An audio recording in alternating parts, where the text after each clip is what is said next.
Hey, thanks for joining Colette and I for a chat. We are talking about restoring screen time balance, something that we definitely need to do and adjust because a lot of us have been coping behind the screen and working behind the screen, living behind the screen and just even sending our kids to the screen. So how can we restore normality somewhat? Absolutely. I think this year's looked very different, and a lot of the things, we've often said as experts in the area of working with children with screens is, maintain the balance.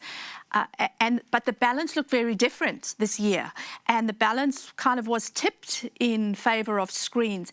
And out of because necessity, that's how we stayed connected. Absolutely. That we were connecting with loved ones, with friends. My youngest isn't usually allowed to play Xbox during the week. Right. He's got to be involved in sport and schooling and so on, and Xbox is for weekend.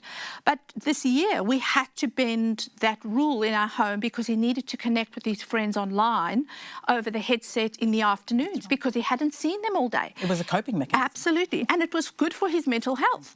And so really the balance will look different at different times in our lives. And so how do we restore the balance once certain things ease? Are our children back at sport? So, we may be pulling back on some of the screen time they've had in the afternoons. I think really, again, it's looking at the content that our children are accessing. So a lot of their screen time this year might have been educational. So that there was nothing wrong with that. Our content might have been for work. Nothing wrong with that either. So it's really looking at for our children now, do we need to go back and readjust the schedule? Right. So is there a new bedtime that has to be readjusted to? Have we let that slip now that they're back at school? Do we need to adjust to what they're watching? Did things slip in that we didn't realise because we were so engrossed in everything COVID and our own work and our children working online doing schooling? And stuff got through that we didn't realise. And so I think it's important for us then to look at what are our children doing socially?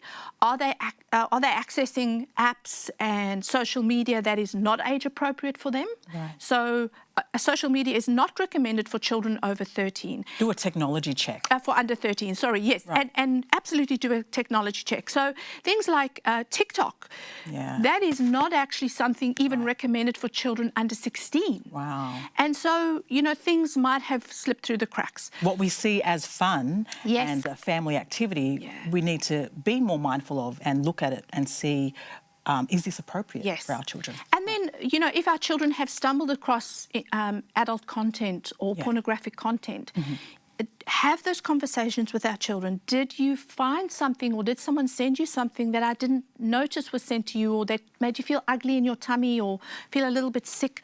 I won't be angry with you. I'm not going to take away your iPad now forever. Really use this opportunity to open the conversations. One of the biggest safety mechanisms is our connection and communication with our children, even more than the kind of blocking devices. We should have those, the blocking software, but the conversation is so important. And let's keep those happening now. Yeah, keep the lines of communication open. Thank you so much, Colette. I hope that's helped you. Keep it locked right here for great tips like this and so much more.